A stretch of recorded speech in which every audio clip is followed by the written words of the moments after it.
main event time. Before we got there, I did think, hey, you know what? Maybe they only got 5 matches, but they really pulled out all the stops for this Bad Blood show. If you think about it, you had that Hell in a Cell, you had the return of Raquel Rodriguez, and now going into this main event, first time ever teaming between Roman Reigns and Cody Rhodes, the team you never thought you'd see, the dream team, if you will. And I got really into this match. I don't know what it was, but I thoroughly enjoyed the build up there. I personally enjoyed the cinematic deal they did at Georgia Tech Stadium. Both of them showing up, talking about how much the state of Georgia means to them and really how important this match is for them and why they need to come together and really be able to coexist in order to overcome the bloodline and why it's so important to really do away with this new bloodline. So I loved it. I just thought, such a good deal.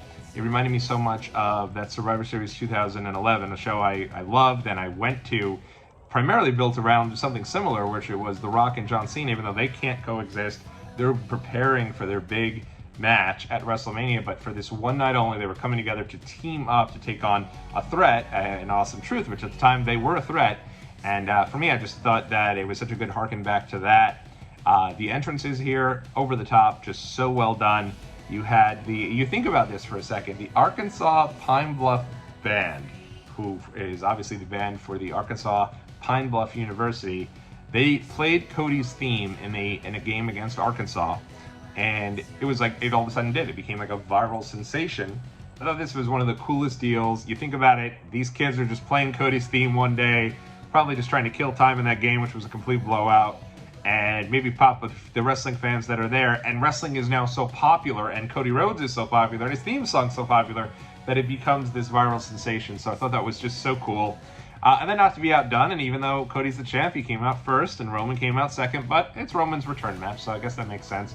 Roman came out to the huge over-the-top entrance with the orchestra playing him in there. I thought that was really cool. They had the drums playing him, and for me, I was just, again, amazed that here we are at Bad Blood. You don't expect these types of WrestleMania-type entrances, but you got them both here with Cody and his new gear, too, little mask and all that. And then Roman, his big return match, getting this massive entrance and this incredible production, really for his entrance, I thought went a long way. The match itself, I thought, was pretty good. Honestly, Jacob Fatu is a super worker. He is just fantastic, and I'm so glad that he's gotten this piece and this spotlight. And I think Solo is honestly continuing to get a little bit better each and every time out. I thought the match at SummerSlam was okay. I actually really enjoyed the cage match between Solo and Cody at the season premiere of SmackDown. I thought that was much better than I thought it was going to be going into it. And so I think Solo's continuing to get better as he's, adapting to this role of being a top heel. Of course, the problem is Solo will never win, right? So Solo lost at SummerSlam. Solo lost in that cage match. So Solo has taken quite a couple L's here. So even though he's the new tribal chief, he's getting this big push, he's also still, losing many a time. So the ending here, great match, and Cody was kind of taken out. He left huge big draw, ends up taking out Jacob Fatu with a big move through the table. Solo's working on Roman, Tangaloa and Tama Tonga both got involved to kind of help him out. And all of a sudden, you kind of see this character show up, and he's got the hoodie up, and he's got the glasses up, and it's like, oh, wait a second, who's that, right? And it's almost one of these things where even the live crowd didn't even pick up on it right away. Of course, Michael Cole, for the few viewers at home, let us know, hey, wait a minute, there's a random guy here in a hoodie. Why security didn't just tackle this dude right to the ground, I do not know. But it was, of course, the returning Jimmy Uso. He shows up, he lays out both Tama Tonga and Tangaloa, leaving Roman in there alone with Solo. Roman hits the spear. Solo takes the pin again, and we move along, but what a cool moment. And then you had this moment in the ring where Roman was like, here he is, he feels completely by himself. He's got no wise men. He's got, he's ruined his relationship with Jey Uso. He doesn't know if he could trust Cody Rhodes. His entire bloodline has turned against him. And now here is the one guy who still has his back. The first person he feels like is really a true friend and someone he can be with in Jimmy Uso. And they embrace, they give the big hug. And it was a cool little emotional moment there, and a great way to what I thought was going to be the end of the show.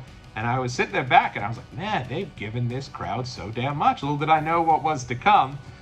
Cody ends up coming back into the ring. He's trying to fend off the new bloodline. Roman and Jimmy are leaving, and then they both kind of look at each other, they kind of turn back.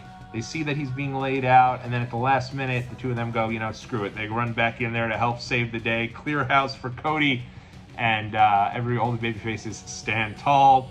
And they're looking at each other, and now you remember, the whole deal was, hey, they're going to have each other's back, but once this is done, Roman's come back for his gold. He's come back for what he feels like he still gets that chance. The rubber match, right? He beats Cody at 39. Cody beats him at 40. They're going to come back together, have one more match now at 41. We're going to move forward, and they're both looking at each other. And Cody holds up the belt in this great moment here. You think it's going to end the show, and boom. If you smell, the lightning starts coming out. And the final boss, one of the most incredible characters of all of 2024, The Rock, returns to huge ovation and lets them know. And they're kind of looking at you have this stare down where you've got The Rock and you've got Cody and you've got Roman. They're all looking at each other, they're all staring each other down. And Rock gives the 1, 2, 3 and then gives the throat slash, and they go off the air. And I just thought, wow, if you went to that show, you got that Hell in a Cell. You've got the return of Raquel Rodriguez there, big surprise. You got the return of Jimmy Uso, and then, oh, by the way, you get the freaking Rock at the end of the night. What a show. What an incredible experience. I don't know where it ranks. I think SummerSlam was great. I think WrestleMania was great. Certainly pieces of that, I think, were really great moments and great shows. But this was one hell of a show. I thought the world of it, and I think a lot of it had to do with this main event. This, you're first going to go into it with this dream team, both getting these huge entrances. Then it suddenly becomes, the numbers game for the new bloodline. Jimmy Uso returns, and it looks like the babyfaces are finally standing tall, and it goes, oh, well, hold on now. The final boss is back. And now it's like, wait a minute, is the final boss, is The Rock the one who's been behind this new bloodline to kind of hold it down and continue to keep his tabs on everything? What will this mean? Are they going to do a War Games of the new bloodline versus the old bloodline at Survivor Series? Is Rock going to work Survivor Series? Where does this mean for WrestleMania? Again, we're kind of in that same predicament for WrestleMania. Do we want to see Rock versus Roman? Because I'll tell you, Roman got some massive cheers at this show. People wanted Roman. Cody's in the ring. We want Roman. Granted, Roman hasn't had a match since Mania, so I get it. People still love Cody. And so you don't know who's going to be the one to go after Rock. Are they going to do a deal again where it's, your main event of night one is maybe Cody and Roman, and whoever wins that goes against The Rock. But that's what makes it fun. You don't know where it's going. Rock shows up. He's got the belt, People's Championship that Muhammad Ali's widow had given him. So that's going to continue to be a part of this entire deal. And I thought it was so well done, and it really got me at the end of that show. 2 thumbs up for Bad Blood. What a fun way to end the show, and I can't wait to see where things go from here. Really, at the end of the year, where typically you're not seeing too many things come about in WWE, but not the case anymore. You've got now a variety of different reasons to continue to watch, and that's why things are so great. Give a big thumbs up and subscribe to Watch Along Wrestling for all of my hotlines, reviews, vlogs, a whole bunch of fun stuff here on Watch Along Wrestling, including my entire Bad Blood 2024 review. Until next time, thumbs up always. I'll catch you all next video.